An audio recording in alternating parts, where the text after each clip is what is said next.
Scientists in the United States recently tried creating the world's first human-monkey chimera. I'm going to repeat that so that it registers.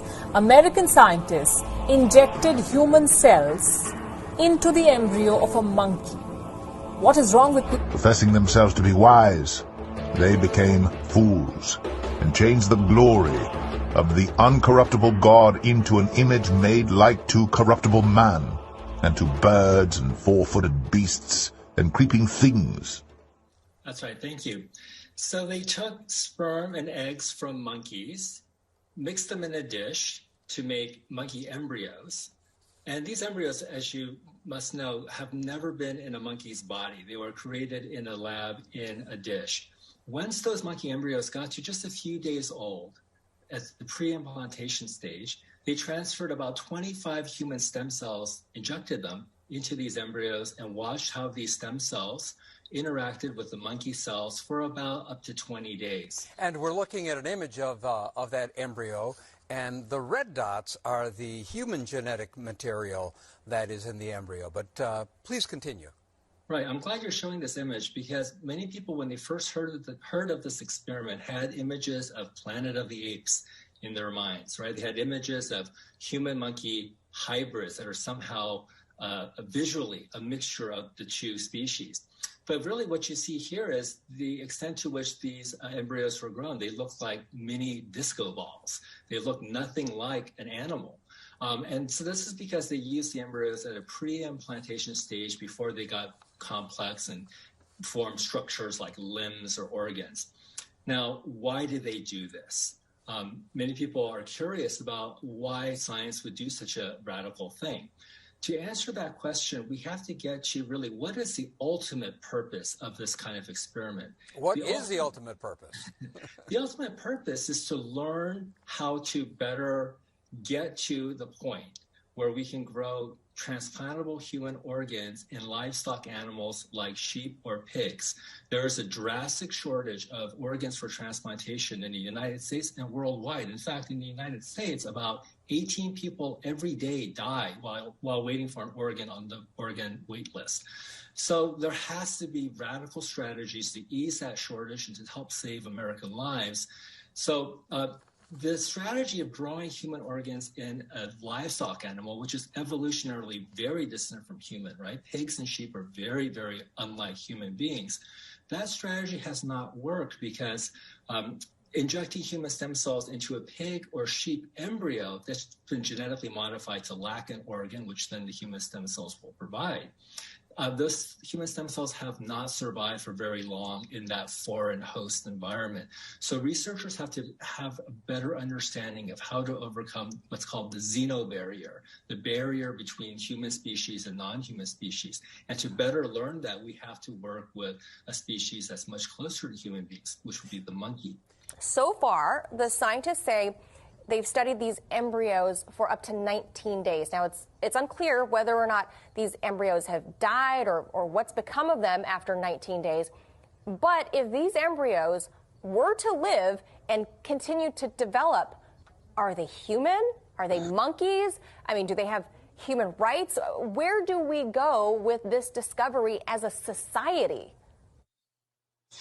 That is precisely the issue. And who is applying the brakes prior to this? Have you ever heard, Manila, ever, of a study that was stopped before it could begin because scientists and professors said, no, we can't go there. They do it.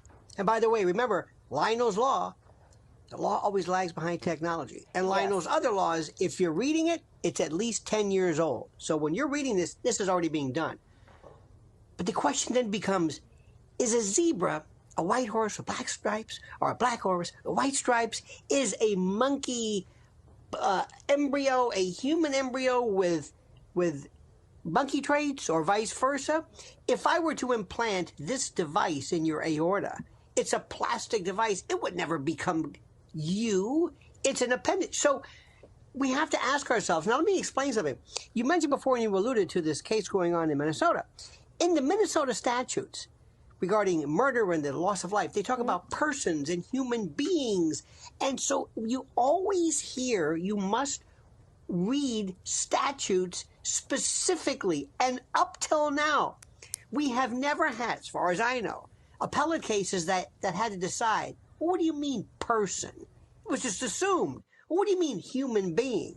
It was assumed. There's a wonderful Latin expression, expressio unius est exclusio alterius. The expression of one is the exclusion of the other, meaning you better really have all of your statutes, all of your language, all of your case law, all of your jurisprudence in line before you do this. Could we, Manila, one day see zoos being theoretically inhumane? Could you have a habeas corpus procedure for an animal who is not an animal? But by reference to this case, some industrial lawyer is going to say, listen, if a monkey is a human being by virtue of this, isn't a monkey a human being for purposes of a zoo? I mean, it just, talk about pluripotent. The issues are pluripotent. Yes, I do recall a case a few years back of an orangutan, I believe, that was trying to get human rights so she could be free from the zoo. I mean, we haven't followed up on that case, but I think you and I might have talked about that.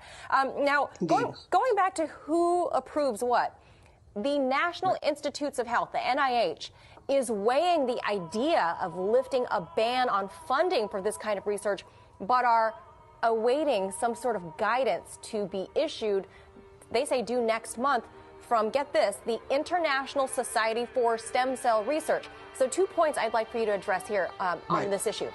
First, if this is what they are telling us about, you mentioned this, what haven't they told us about? This is the Apocrypha, and also it includes a book which is referred to in the King James Bible in Joshua chapter 10 called the Book of Jasher. Joshua chapter 10, verse 13, the King James Bible. And the sun stood still, and the moon stayed, until the people had avenged themselves upon their enemies. Is not this written in the book of Jasher? So the sun stood still in the midst of heaven, and hasted not to go down about a whole day. And here in the book of Jasher, chapter 4, we have some verses that tell us what is going on today and what was done in the days of Noah. Start at verse 18. And their judges and rulers went to the daughters of men and took their wives by force from their husbands according to their choice. And the sons of men in those days took from the cattle of the earth, the beasts of the field, and the fowls of the air, and taught the mixture of animals of one species with the other, in order therewith to provoke the Lord. And God saw the whole earth, and it was corrupt, for all flesh had corrupted its ways upon earth, all men and all animals. That is exactly what Genesis chapter 6 says. Genesis chapter 6, verse 12, the King James Bible. And God looked upon the earth, and behold, it was corrupt, for all flesh had corrupted his way upon the earth. And these things were taught to men by fallen angels. And the angels which kept not their first estate, but left their own habitation, he hath reserved in everlasting chains, under darkness, unto the judgment of the great day. Jude 1:6, King James Bible. Jesus Christ said himself that as in the days of Noah, so also shall it be in the coming of the Son of Man. We're seeing the exact repeat of what was done thousands and thousands of years ago. Ecclesiastes 1:9 does say, the thing that hath been, it is that which shall be, and that which is done is that which shall be done, and there is no new thing under the sun. The days are growing darker and darker and darker, and God is wanting you to come to him. Believe on the Lord Jesus Christ, and thou shalt be saved. Today is the day of your salvation. When the angel of death come looking for me, when the angel sings,